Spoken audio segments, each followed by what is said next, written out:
By looking at centering through the physical body, we can apply the principles of what is learned to the realms of the mind, the emotions, and in the realm of the spirit.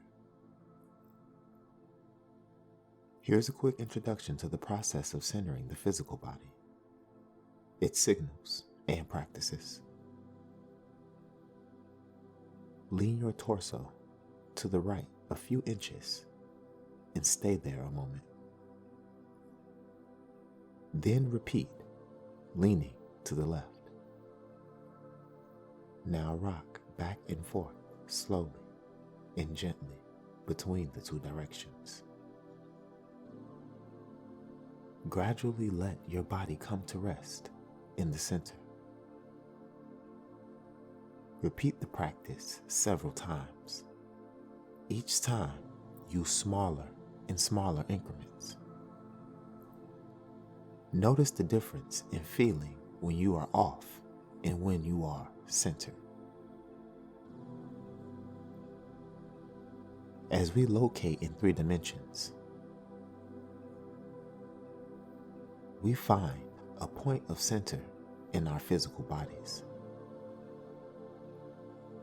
With practice, we develop a higher degree of sensitivity and increasingly refined states of center.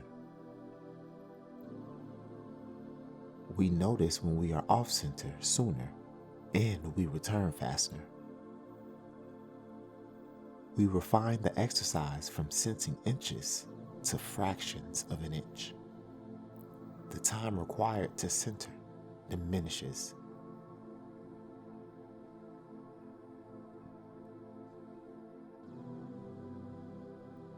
My students think I don't lose my center. I lose my center as often as you do. I just recognize it sooner and correct faster. Morihei Ueshiba, O Sensei.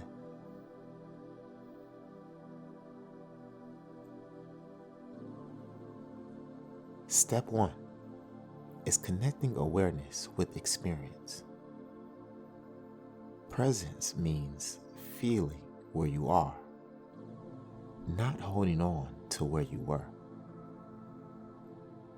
If you hold on to the past, you war with the universe. Be here, now. Be in the moment. We do not function at peak, held back or leaning forward into pressure, thinking of the past or tensing in an effort to control the future. It is easy to see the external pressures in our lives, but the internal pressures, the ones we create for ourselves, can be virtually invisible to us. We are so immersed in our own mode of thought, we do not see how it affects our perception. Though the stimulus may occur externally, our reaction is internal.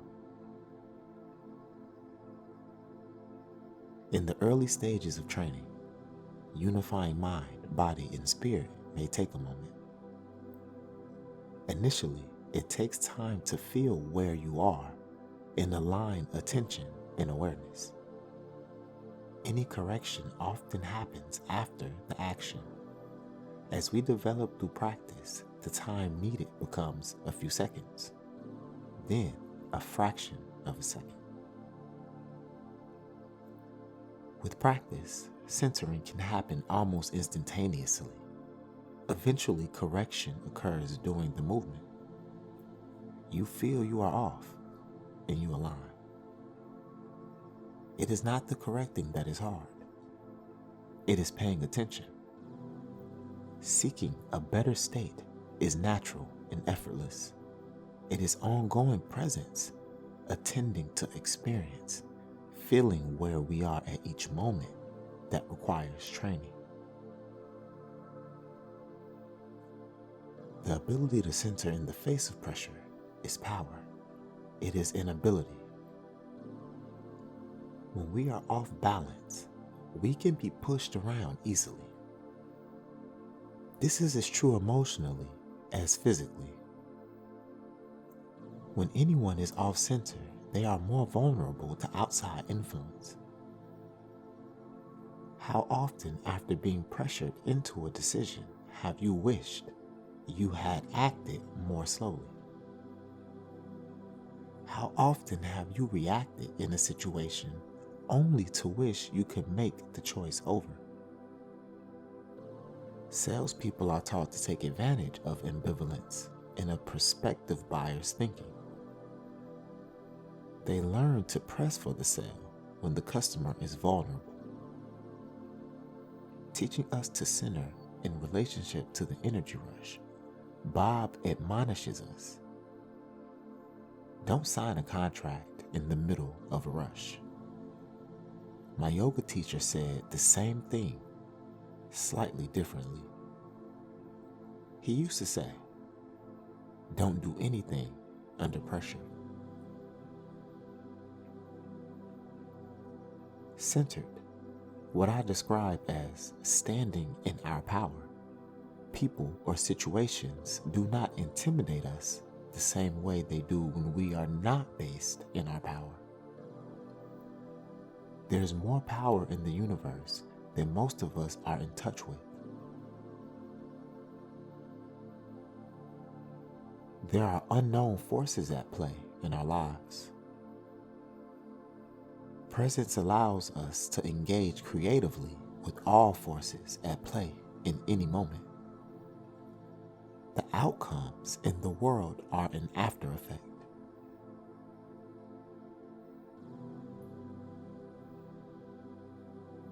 Standing in our own power creates a different field of possibilities.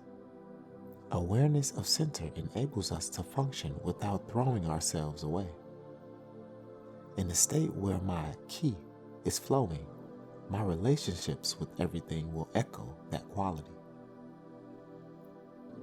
The process of meditation, settling, centering, grounding, squaring away, connecting to source, shifts the attention.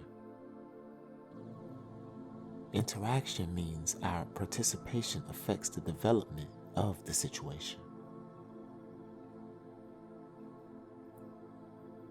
Being off-center is not really the issue. We are thrown off-center continually. The issue is failing to recenter, which, unless we lose touch with ourselves, is easy to do. It only takes an instant to lose center, but it also only takes an instant to reconnect to center. If we are conscious of the choice and the process, we can unify thinking and feeling. Then we operate from our totality instead of operating out of sorts. We can strengthen our posture and settle our energy and find a place where we feel creative possibility. In violent physical self-defense situations, if it takes you a moment to get to what's going on here and okay, I'll deal with it, in that couple of seconds, you're dead.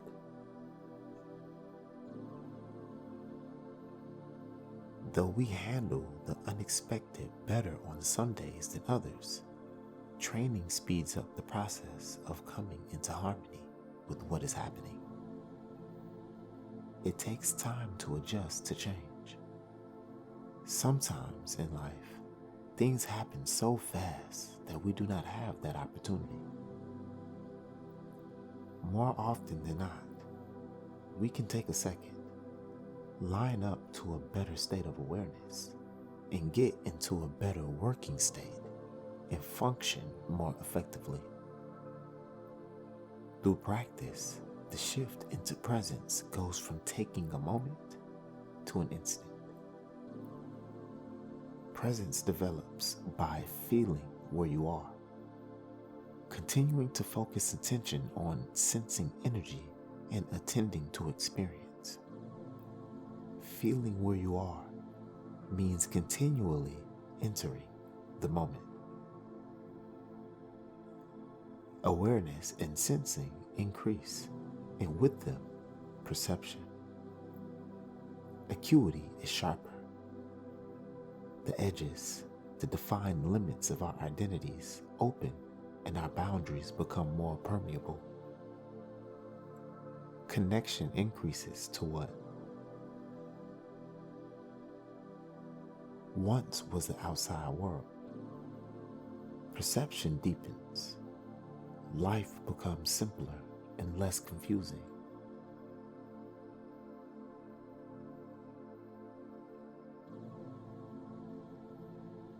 Sit quiet. Notice how actively our minds behave. If we continue sitting quietly and paying attention, we will notice relaxation happening in stages. We get more internally focused. Larger numbers of brain cells are processing internal information, and the fewer are processing external input. We become more aware of our internal process, our breathing, our emotional state, our state of being. Life's rush can keep us too busy to notice these things. Physical posture affects more than how I move. It affects who I am and how I feel. Posture, physical alignment, is interdependent with mental, emotional, and spiritual alignment. Posture and muscle tension, how you are sitting, affects who you are. Change any aspect in any dimension, physical, mental, emotional, spiritual, and it affects the whole system. Sit in a different way, and your relationship to the universe changes.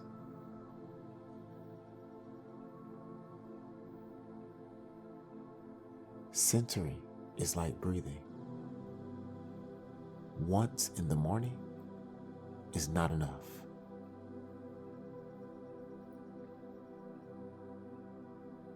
Centering, feeling where we are, connects mind and body to source. Paying attention to state, we naturally know what to do to square away.